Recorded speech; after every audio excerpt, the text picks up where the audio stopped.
Hey everyone, you're about to watch a really great extract from the HK Hero program. We had a solid hour of just kind of diving into optimizing your code. So lots of really great lessons here learned. Check it out. Also, if this kind of stuff interests you, consider joining the Hero program. We teach lots of great stuff, concepts like this of how to improve your code, ways to solve things, and everything else. I'll put a link up here. Have a great day. Cheers. Let's talk about, what was it? The little thing you had with the Well, the yeah. logic. Yeah, so it's a really good segue here because of what I'm going to explain. So you see here, we have an if statement. And in programming, in formal programming, you might hear them referring to this as branching. So branching is when your code, instead of being linear of do this, do this, do this, it checks for a condition and goes to one of the two branches. And in this case, it's just one branch. In other cases, you have else here, else if X, and then you have another branch, and else if Y digit, then it would do another one. And now you have a bunch of branches. What happens with this is that every time your computer has to stop to check for a condition to pick one of the branches, that takes time. It is time consuming. So if you want your code to be faster in general, you might want to avoid branching. Now, a lot of ways that you can avoid branching is using a map, for example. With a map, you pass the condition as one of the keys and the result that you want as one of the values. Now, it's not always that you can do that, but this showed up very interestingly in a very weird situation that we had. So let me do this real quick. Let me just include. So let's do this. This is I don't even know where I put that thing. So branching example. I don't know where I put it, but that's the cool thing about trying to, it was on AI or something. So let me do this, WinRT. Do I have WinRT here? Oh, shoot. I thought I had it. That's bad. Okay, let me confirm some. Oh, I know where it is. V2, yep. WinRT, there you go. Windows, and then let's say Windows Foundation GUID helper, or I think something like that it was, and type T. Let me see if that's what it is, or output T to string. There we go. I think this would do what I want. Let me test it first. Hopefully I get it right. No, I didn't. So let me see. What is it? What is the, I will ask AI. What's the correct namespace for GUID? Creating GUIDs. Nothing like that. Let me see what it tells me. Should be simple. So the point is,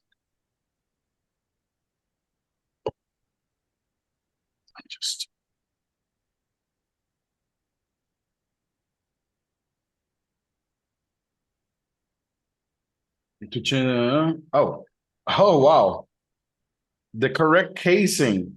Oh, it's case sensitive. Thank you. I have the correct thing. It's just the case sensitivity. You must be kidding me. No, that's not. Okay, whatever. So let's do this. Let me have a few characters. So there are 32 of them. Nah. I wanted to do that because it is easier to understand. We'll take a second. I'll talk for a second, Isaias. You can try to figure this out. So backing up a step, he was talking about using logic and having a condition where the computer has to quote unquote think. It has to use logic, and it's a little bit, it's going to take a little bit of time. And that's where like the case statement doesn't, it's really, an exact it doesn't do thinking, it jumps right to the answer, which is why that's faster. And if else, if you always have that logic, it actually will check multiple times, and there's no shortcut to it. And it reminded me of in Python, why they're, what are those, the dictionaries are so fast, was Python did a really fascinating thing.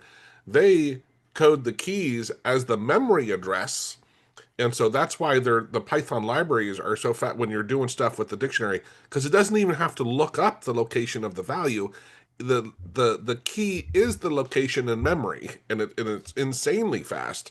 But that whole thought process of like, try to work through when you're making the computer quote unquote think, right, and avoid it, which is also like back to the point where we're talking about having AI tell you if the thing's ready.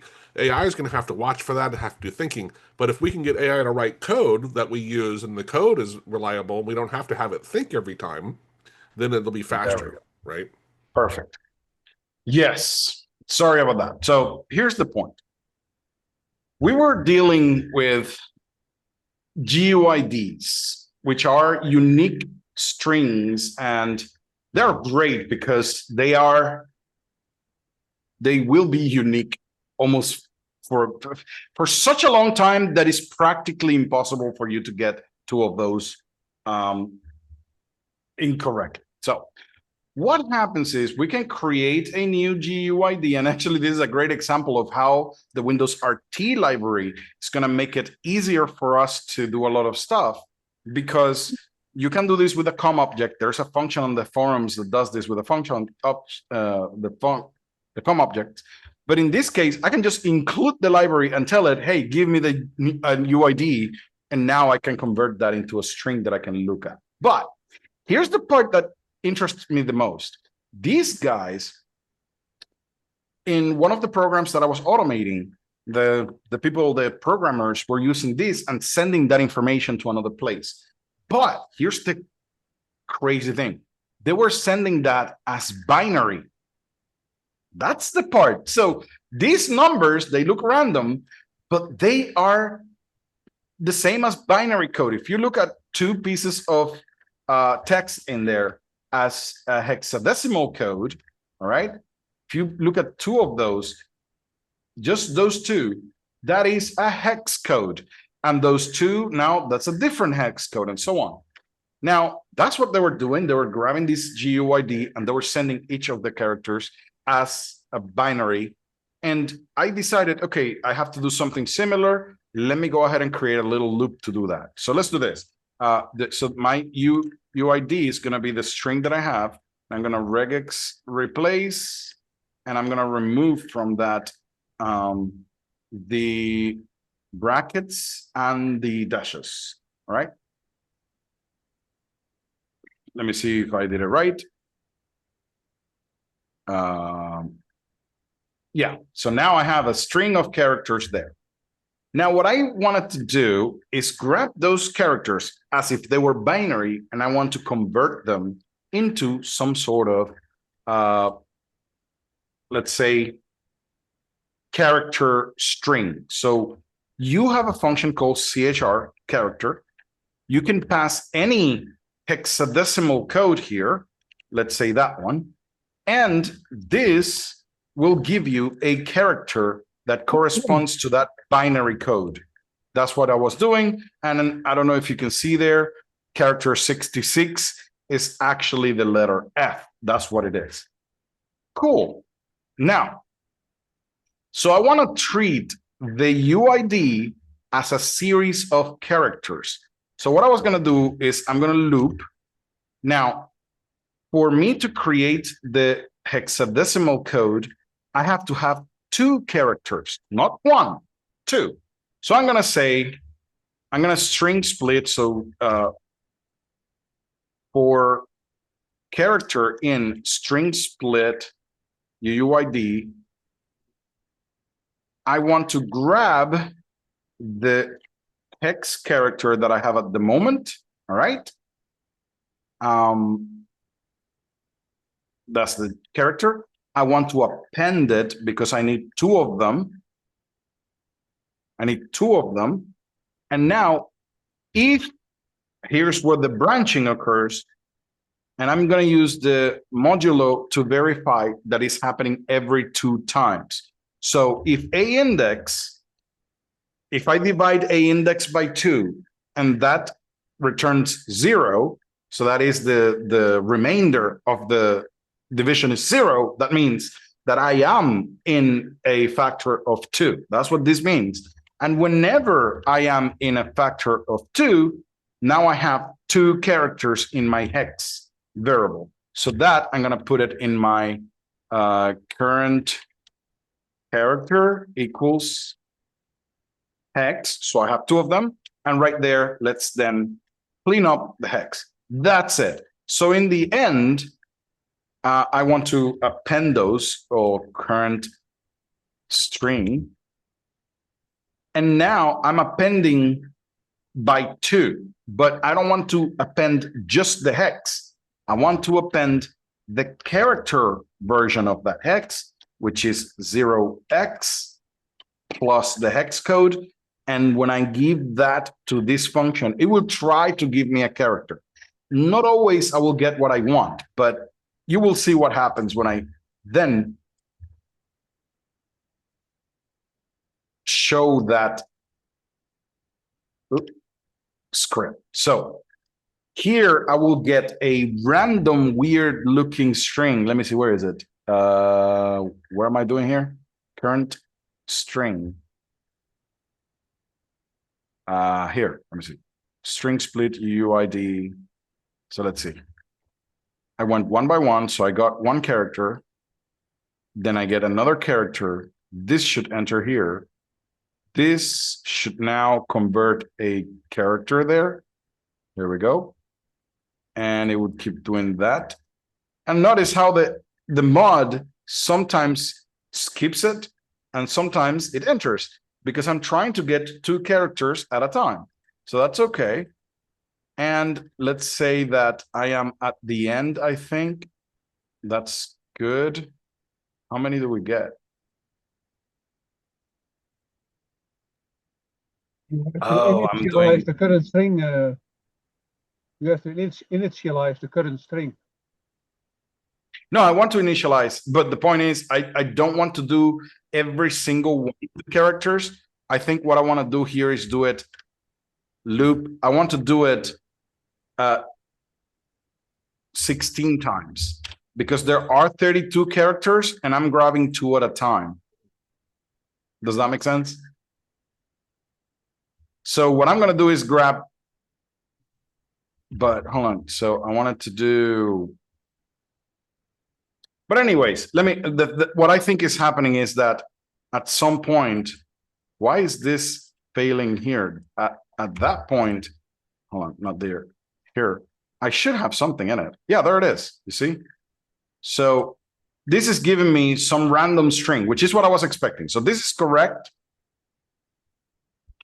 And those random characters like this, they look strange, but they are the character representation of the current UUID. So let's output debug this and have a new line here. To be fair, Isaias, you could just put a sentence in there, whatever, right? Like it doesn't have to be.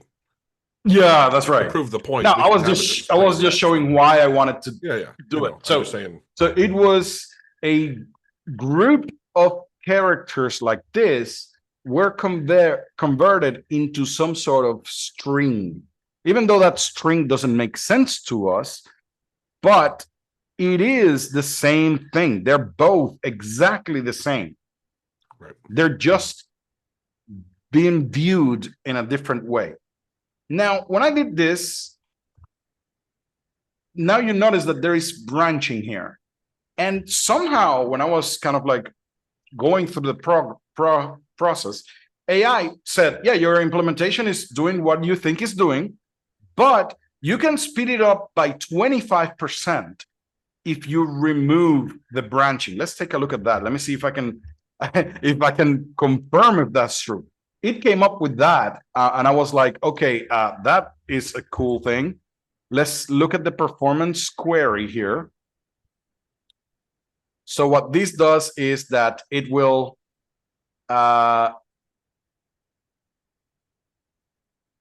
take a counter, do the stuff, and then tell me what that is. And this other output debug, I don't need it because I'm not counting this one either. So this is going to tell me how many milliseconds passed for the computer to do this, right? So it says 0.068, whatever it is. That's a very small thing. And now let's do this, I don't know, 5 times. I don't know. Let's do that. Loop 5, and let's see. Right. So there you go. So these are our times with a normal one. Okay. Now, AI said, you know what? You can remove the branching and speed up your program. This made sense to me because I've seen people trying to avoid branching in their code. So let's write this differently without the if statement, because that's possible. So what we can do is loop, and we're going to do, as there are 32 characters in the string, we're going to loop half of it because I'm going to be grabbing 2 strings at a time. Then I'm going to have my character. I'm going to make it a variable for now, but I will remove that variable later. That's going to be a substring of my UUID, right? So it's a substring of the UUID. And the way how I'm going to calculate that is that I'm going to grab 2 times the current index minus 1. So that is, if the index is 1, I remove 1 from that, it's 0. So 2 times 0 is going to be the beginning of the string. But the next iteration, it would be 1. So 2 minus 1 would be 1, and 2 times 1 is 2. So we're going to start at 2. And you will see that this little piece of math will always give me 2, 4, 6, 8, so it's going to be jumping by 2 characters. And every time it jumps, I'm going to get 2 characters. So I'm going to start at 0, 2, 4, 6, and grabbing 2 characters at a time, which is now my hex. And now I'm going to say output debug, right? The hex. And let's see if that's true, right? So let me just comment this out. And let's see if that is true. And you will see now we have 2 characters at a time. You see that? So I don't need the if statement anymore. I don't have to check whether I have 2 or not. I grabbed 2. So I know for a fact that I have 2. Because of that, I can now have my current string, current str, append the character for that substring that I'm getting. Again, you see how complicated to read that is? It makes sense to me because I'm creating it. But if I just do this, hex equals this, and then that makes a little bit more sense. You see that? And many times doing this makes more sense for making the code readable. Sometimes if what you're looking for is speed, then hey, why create a variable to do that? Go ahead. Well, I'm sorry. Did you actually do the benchmark test on those 2 approaches you just showed there? I'm gonna do the performance query now on that one. So now I'm gonna add the performance query on this one here. All right. And I'm gonna do the same as before, loop 5 times and do that. And now we're going to check if that really is smaller. So now these are consistently on 0.02, while the others here, we have 0.06. See that? And wow, this one, hold on. Let me see. What are we doing here? This is 5 times this one. And 5 times this one, right? Okay, let me output debug. Faster version. and slower version, according to AI, by the way. Right. So the slower version runs for 0.07, 0.05, 0.05, and so on, while this one consistently runs on 0.01. See that? And 0.03. Now Let's average those out, right? Do me a favor, create a third one. I'm just curious. So a third one based off your second one, but lose defining the variable. No, so let me define the variable because I was not defining it. So okay, here's sorry. Yeah, I was gonna say I'm looking at it going, wait a minute. Yeah. So this is one of those things. Any amount of latency that gets created. No, so this is something that in programming we know that assigning variables is constant time. So that should not, those two, variable, faster variable, at least not faster with no the var. testing we're doing, we're going to see it'll be a random. So that's going to be variable version is 0.02 and the no var version is 0.01. So in AutoHotkey specifically, that might actually be a thing because AutoHotkey, the variables in AutoHotkey are not true variables. Like, well, not true. Is that AutoHotkey has to determine what kind of variable you have, whether you have a string or a number and so on, right? If you actually declared them first and said this is a string, might that help? Yeah, if it is just a string, then the compiler would be faster because it doesn't have to determine. And this is the thing. This is exactly the reason why programming languages like scripting languages are slower than real programming languages, as you might call it, is that whenever you're assigning something, AutoHotkey has to determine, is it a string? Is it a number? Is it an object? It doesn't know that ahead of time. It knows it when it assigns it. That's a lot of branching that goes in there. In a normal language like C++ and others, the compiled languages, you have to specify what they are ahead of time. You have to say, this is always going to be a number. You see? Now, for fun, as it's not that we're going to run it, copy any one of those. I copy the one that's the slowest. Okay. And go to AI and say, how would you do this in C# or whatever, pick a language, right? Okay, so show me, convert this. So let's try a new one. Because the main point is, to me, developing an AutoHotkey is far easier. That's why we use AutoHotkey.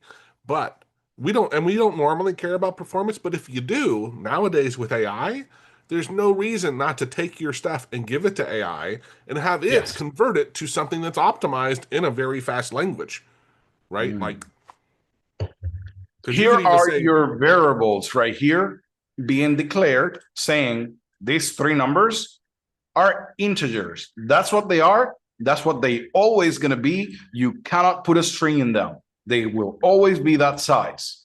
Then we do our query performance. Here, I grab two different strings. Those two things are always going to be strings. They cannot be numbers at any point in your code. So if you try to put a number in any of them, your code is going to break. Now we have our for loop. Now we have our here. Now, if you want to cast one thing to another, which is what we do, a string, this is a string, but I want to make it a character, not a string, which in C++ is a different thing. Now you have to cast one thing to the other and do a bunch of stuff. So notice how much code you needed to write the same thing that it took me less code, which is what happens with scripting languages. In scripting languages, you could be less verbose, but then you lose control. That's what you're trading off. In here, less code, but you have no control about what hex is.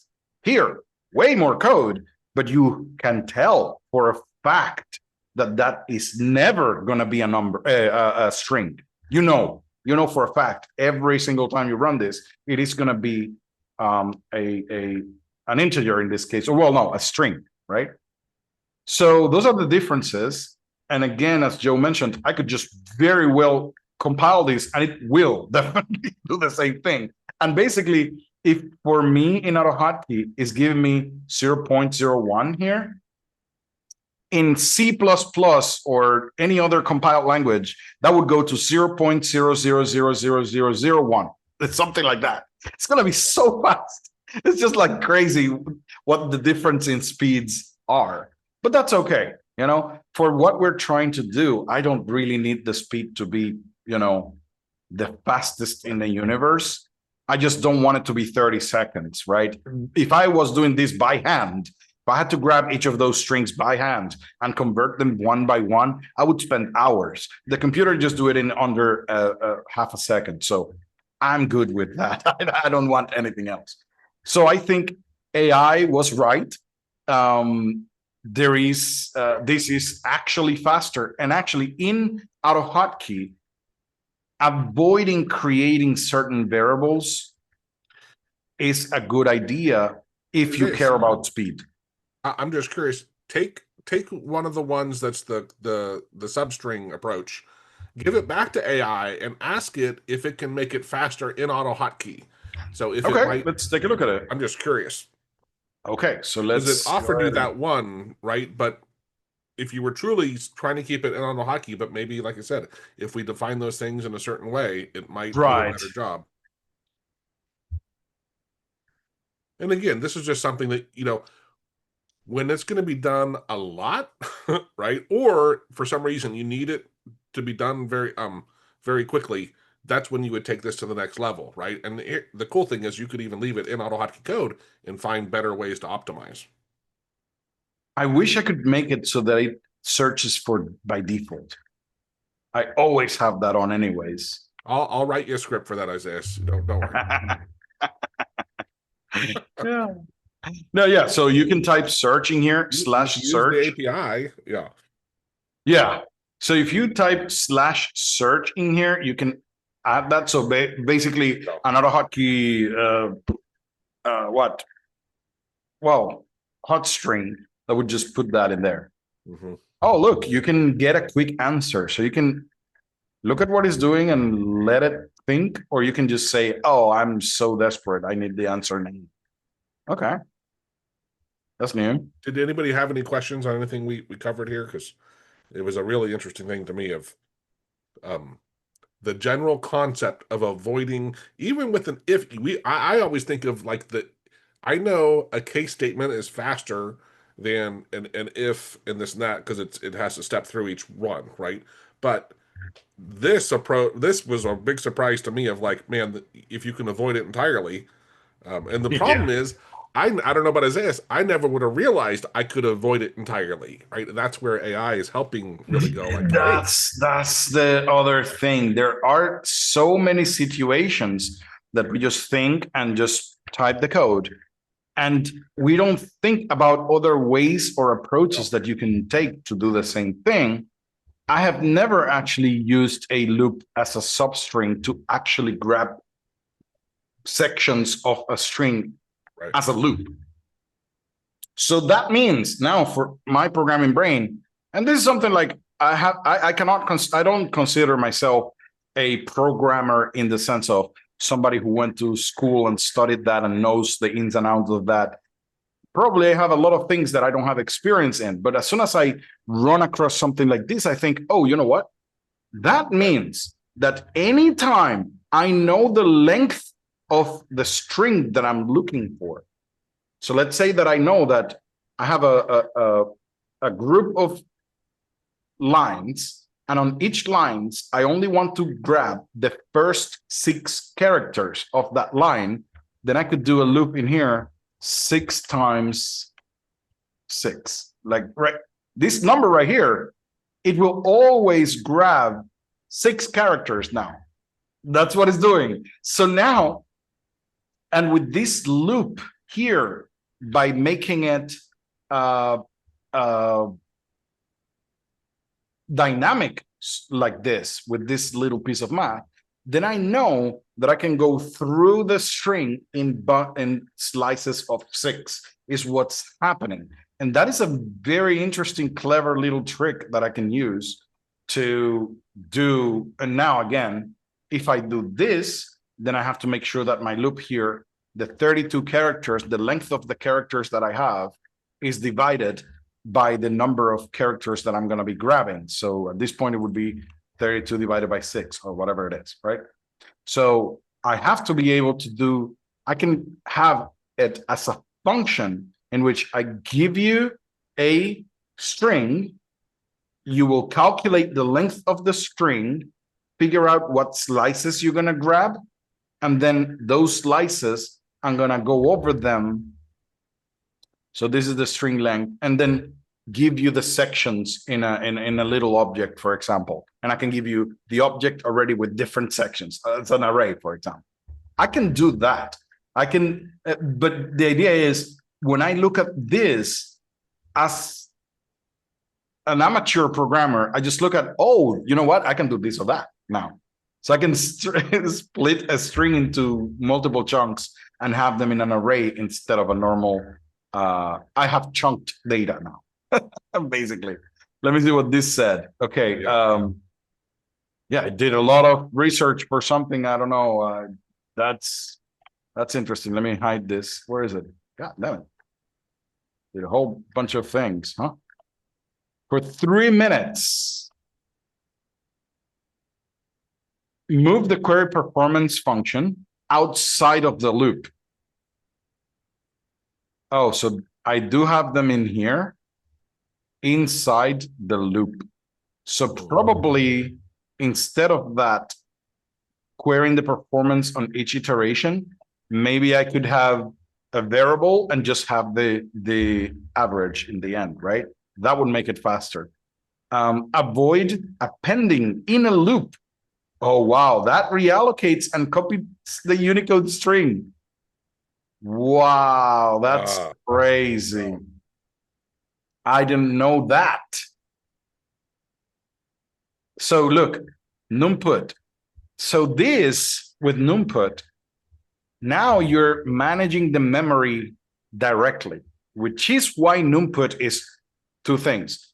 Really extremely powerful, really extremely dangerous, because now you're trying to put stuff directly into memory and it could crash your program right away. That's one of the things that I like about AutoHotkey is that you can do the dumb thing really quickly and get it done and get results right away, but you also have full control of what you do. So basically, you could create a buffer, which is what we're referring to, and then add characters into that buffer directly into memory without having to create a new string over and over again, which is what I was doing with the first loop and stuff like that.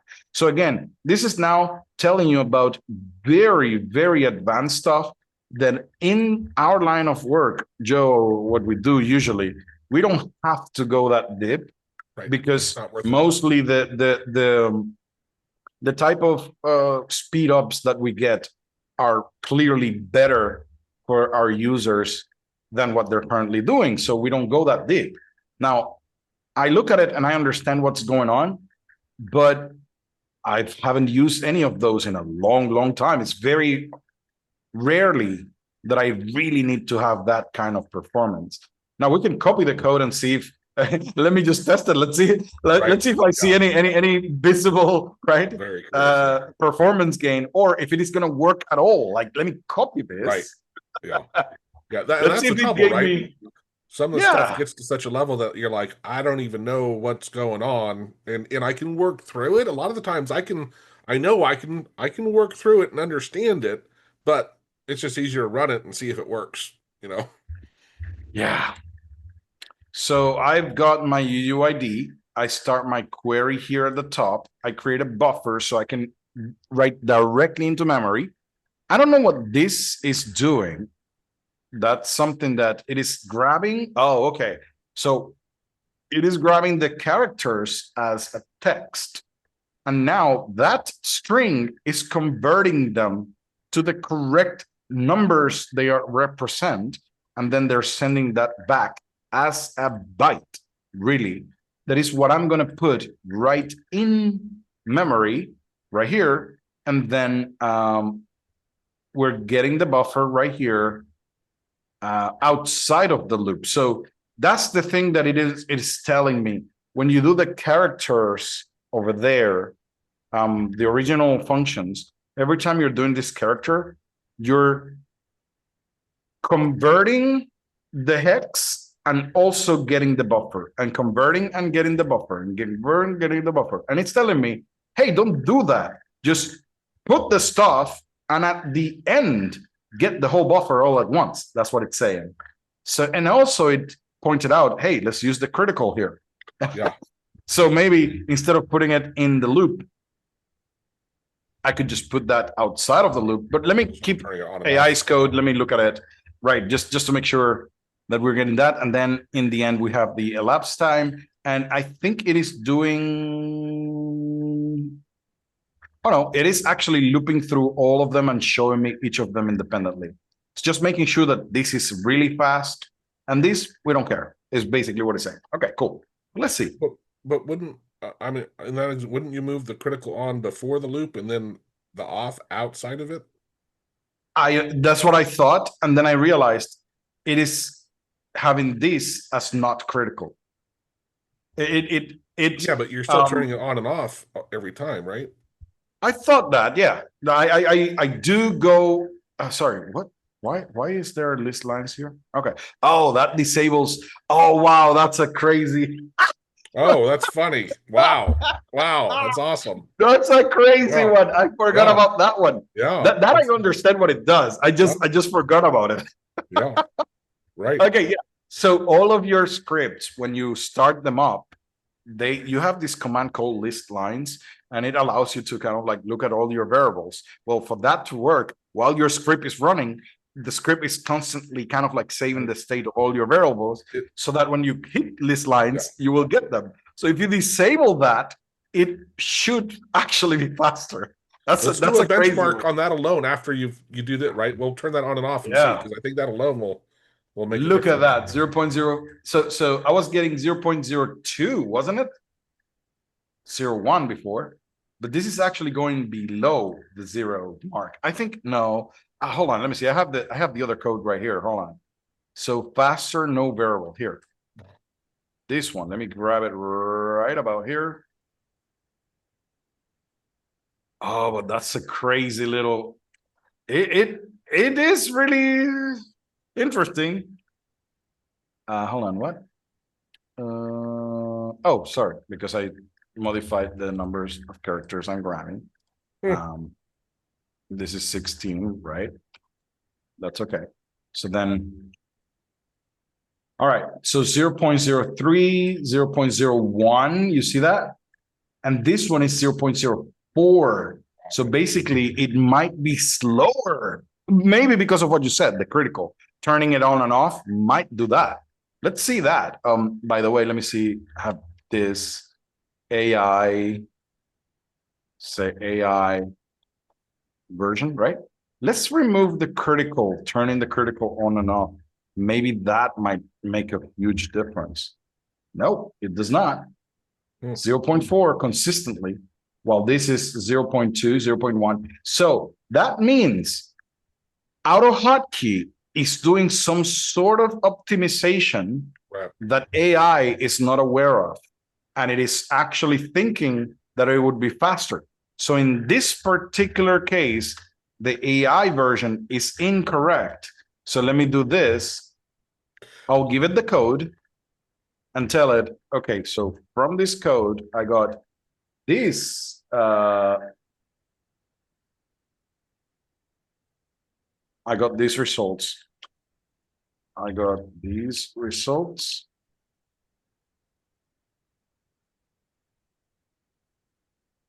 And so on. And I would just play with it. But it is a very interesting topic of how can we go ahead and create the maximum performance.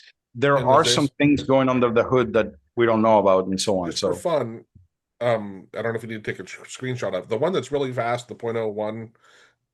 Let's see those results, but then use the list, turn off the list lines before and after. All right, yeah. Because I'm very curious if that does.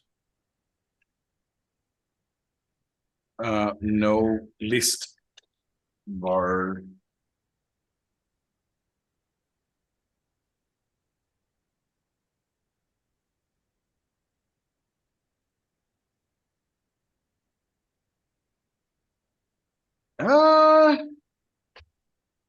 I don't know. Let's do this.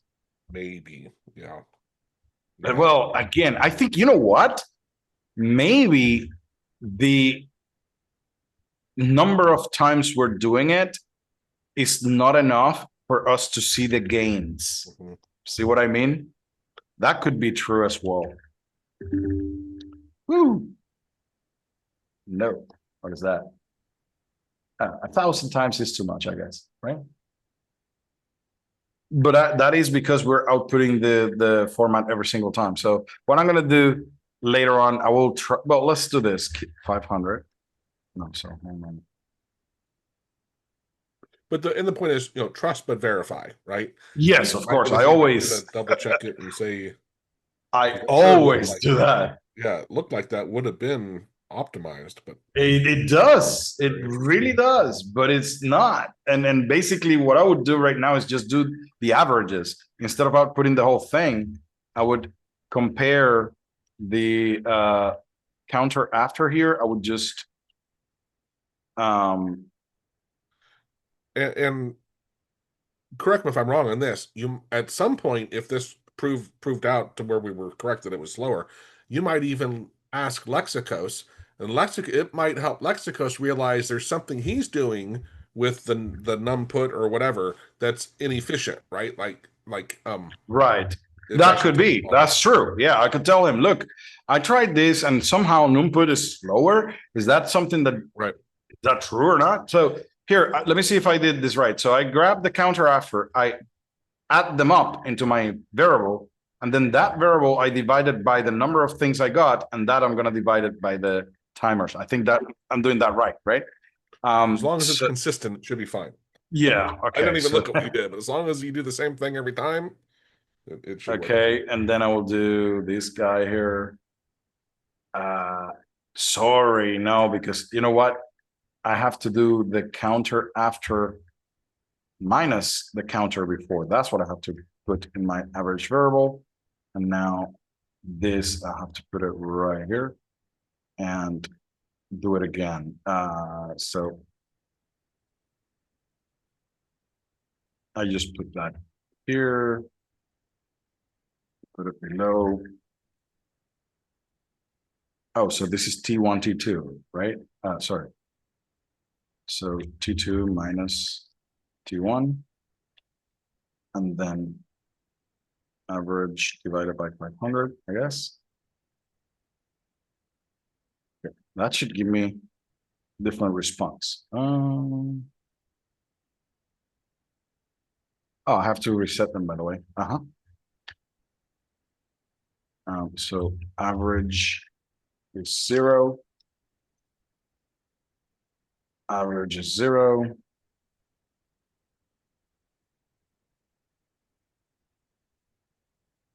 Okay. Okay. So 0.02, 0.01, and 0.04. So the AI version is actually slower, basically, at some point, right? So yeah, and actually, if I keep doing this, it is interesting that it is consistently so. These two, the difference between the no list bars and the normal one, I don't see that being a very big difference. There is a little bit of a difference.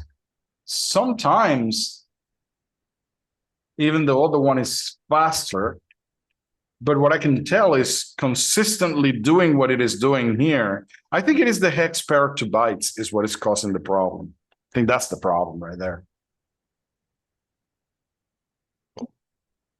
But anyways, yeah, I told you, yeah, the OR and the non-put, yeah, it easily outweighs the cost of the character.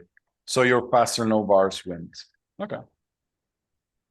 All right, cool. So hopefully that was an interesting topic. Let me see the chat. Lines 31, 32 are slower because of the if statements. Exactly. So we were pointing by kind of like experience. I said, you know what? Here,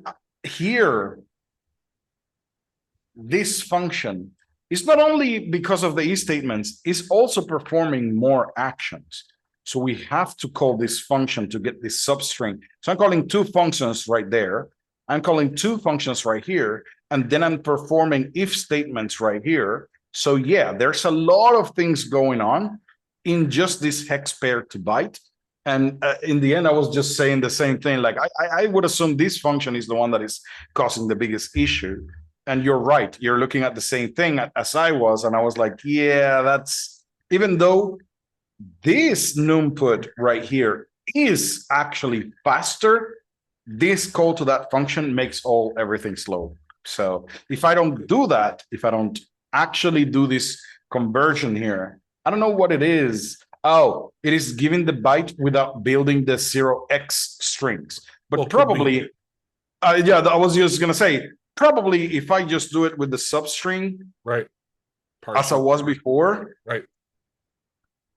Same lesson we already had, right? Just right. Let me see.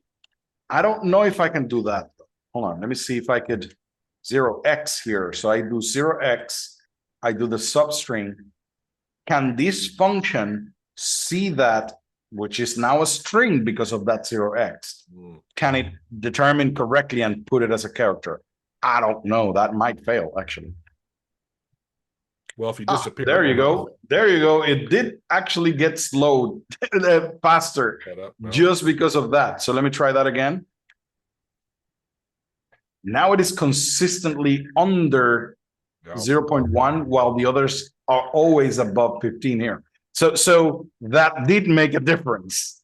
Just that function. And again, the gain is not noticeable. I guess you will find that out when you do a very large number of that, in which that one is worse somehow. That's crazy. Oh, sorry. No, because I only did that in that one. Sorry. Of course, it would be 100,000. What was the average, wasn't it? 3 seconds. Yep. 3.1. And this is 1.9. You see where? So again, many times when you're performing this type of performance checks, look at this. The no least bars happens to be slower than when you have the least bars there. In the long run, when you're doing performance checks, doing 10 or 100, that means absolutely nothing. You have to do the check over millions of times to actually measure if there is a performance gain, because sometimes it looks, yeah, they're the same. Yeah, do it over time and you will see the difference, right? So 1 million seems to be too much. Let's do 500,000 or something like that. Let me see. 300,000, I guess. Something like that. Let me see what happens. But again, these kind of things, this is a topic that I don't dive too much into. So, but it's extremely useful sometimes. And look at that. Look at the performance gain of just dealing with the raw memory without this thing. I think, and even if, let me confirm something. Let's try it with the hex to pair of bytes here, right? Because maybe in the long run, even though it was doing that, maybe in the long run, it was better. What? Oh, sorry, hold on, let me try something here. And okay, so let me see what happens here, because, and actually I don't have to do the whole thing, I just need those two now. I know that they are indeed faster than these guys. So that's for a fact here. So I don't need this part. Let me see what happens here.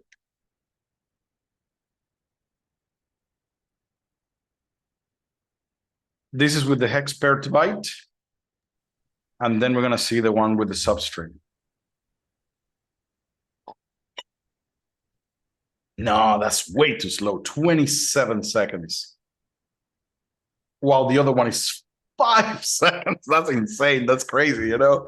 Like, nah, that function is bad. So even though AI was trying to be clever here, or not having the 0x string in it, it is actually way faster to do it without that. And I could just feed that back into AI and say, hey, the problem with your code was this thing, and so on, and how can I fix it, right? So hopefully that was an interesting topic for you guys. Isaias, can you hear me? It's a little low, but we hear you, Nick. Okay. Yes. Maybe it's possible that AI didn't know the answer, but just wanted to please you. So it gave you an answer, but not a right answer. Is that possible? Right. It might be, and also it might be because, again, as we have said so many times in this channel, AI is not knowledgeable about AutoHotkey. It is just replying, putting text together, but it doesn't know the ins and outs. It doesn't know stuff, right? So while this function that we're looking at might have been extremely great in C++, in AutoHotkey, there's a lot of overhead that it probably doesn't know about. So it's very useful in other languages, but not in this one. No, and I agree. At the same time, I'd say maybe trying Claude, who's better known for being programming stuff, might have guessed that, right? Because I agree, it doesn't quote unquote know, right? It's offering up things that might work, but it's seen in other languages, and that's part of the problem. Right. So anytime you need, this is the interesting thing about AutoHotkey. If you need to write code fast, you go ahead and create your simple version. Huh? Just grab the string, put them in there, and run it.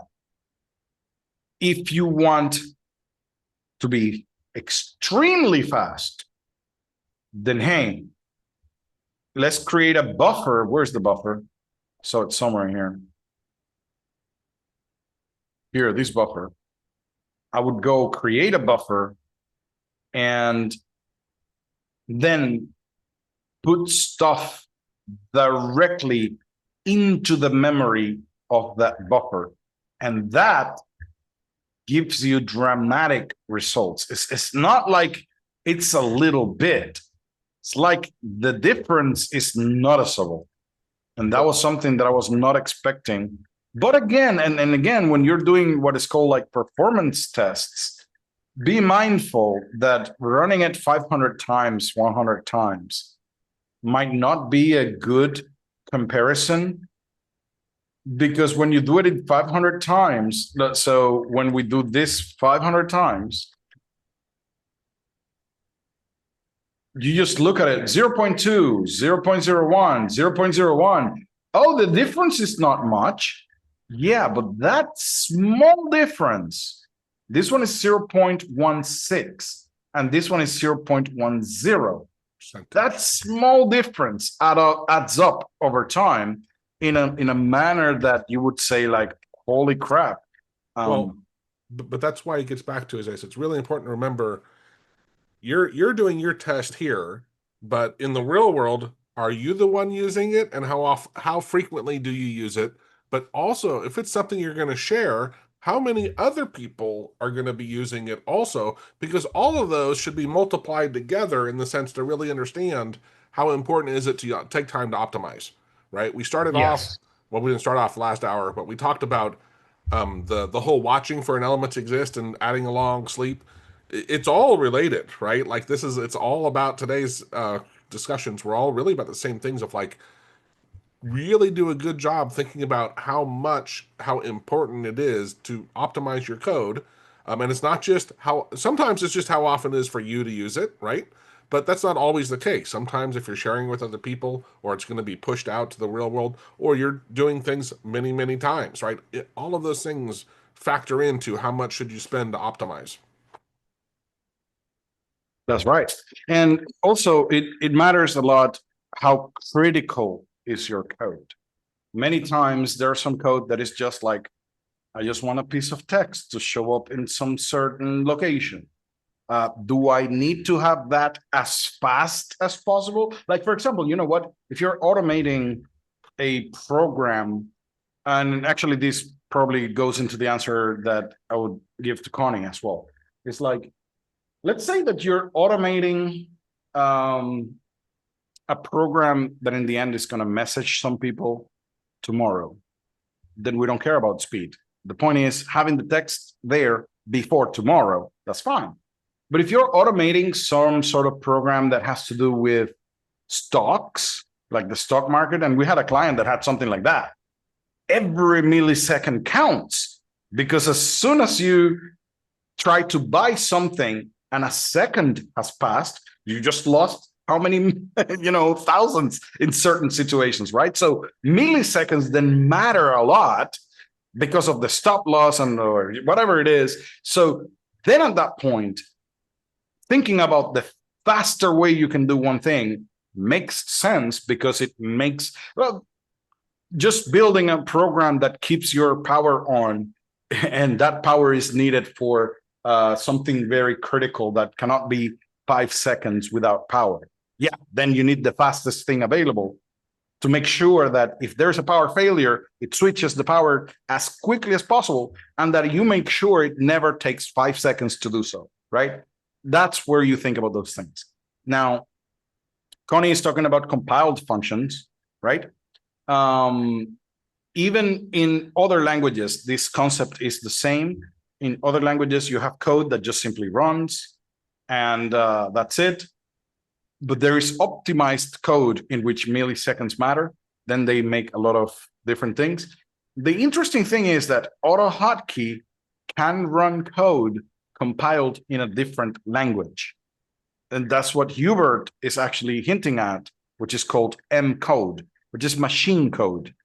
What we do is that we grab a function in a different language, compile it to machine bytes, which are the ones that I was just showing you a few minutes ago.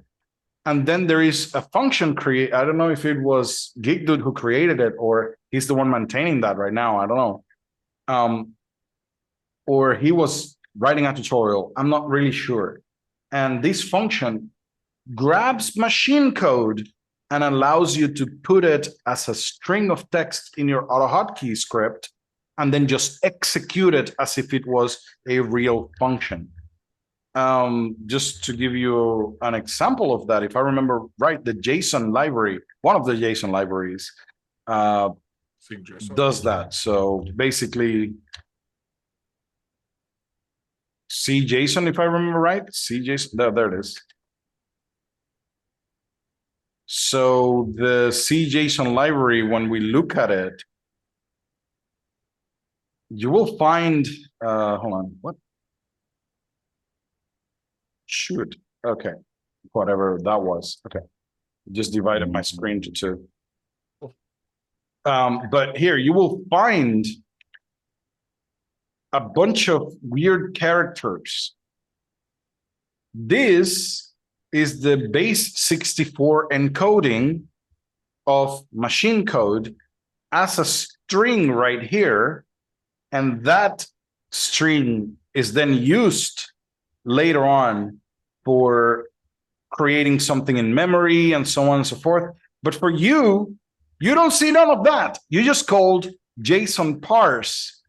You called the JSON parse function here, or JSON stringify, and it just works. But it will work so fast because it's in a different language that has been compiled already. So AutoHotkey doesn't have to decipher what it is, because remember, AutoHotkey is an interpreted code. That means that AutoHotkey has to first read the text, decipher what to do, a lot of if statements there, decide what type of variables there are, a lot of if statements there, and then try to run the code while the compiled language already did all that and puts it in machine code, and that's it. You know, like you don't have, it doesn't have to think. But to your point, that's right. All the decisions are made, right? Yes. That's what that does. And it doesn't, but with AutoHotkey, that's where we're talking about when we started. You write code, it gets interpreted, which also then again gets interpreted again, and finally gets executed. So that's why it's one of the reasons why it's slower, right? It's not that but most people that come to AutoHotkey, we want to be able to very quickly try out new things, right? And that's what AutoHotkey is great for. Is very simple. Well, that's the thing. So two parts to that. One, the main idea with AutoHotkey was automating hotkeys and hot strings and some sort of basic automation of Windows and stuff. It has grown to be more and more as a programming language. That was not the idea at the beginning, right? Second would be that AutoHotkey is good, and Python and all those languages are good at prototyping. You get something working, you know how it works, you figure out where the pitfalls are, what is slow, what needs to be done. Now we take that prototype and say, okay, let's do it in C++ now with everything already figured out. That's what it is for. And also, as I said, we didn't talk to them at all, but in the Hero group in Telegram, I posted a couple AI tools for generating that make it easier for prototyping in GUIs and stuff. And at some point, I wanted you to look at those. Cool. As I know we use what's the one you use all the time for mockups? Yeah, mockups for demonstrate. But AI tools are getting better and better at like letting you create an interface that then gets used and generated in code, which is really cool. So that's good, because basically we have to spend time about what is the best way that I can create a GUI that is useful for a client, but I could give that to AI and tell me what, and then after it gives me the basics, I could change it, right? Yeah, and this is where again, it's AI is a bigger helper for me than it is for you, right? Because you're an expert already in GUIs and stuff. You have a good design. I don't have that kind of insights, right? So it will help me a lot in layout and do a lot of the things that at least a mid-level person probably does now. And you look at it and go, oh yeah, I'll change this and that, but you're not going to it necessarily for doing it because you know the things. I don't know those things, right? So I'm doing stuff that's higher level than what I can currently do. So we're out of time. Thanks everyone for being here. All right. See you tomorrow. Have a good day. Bye, guys.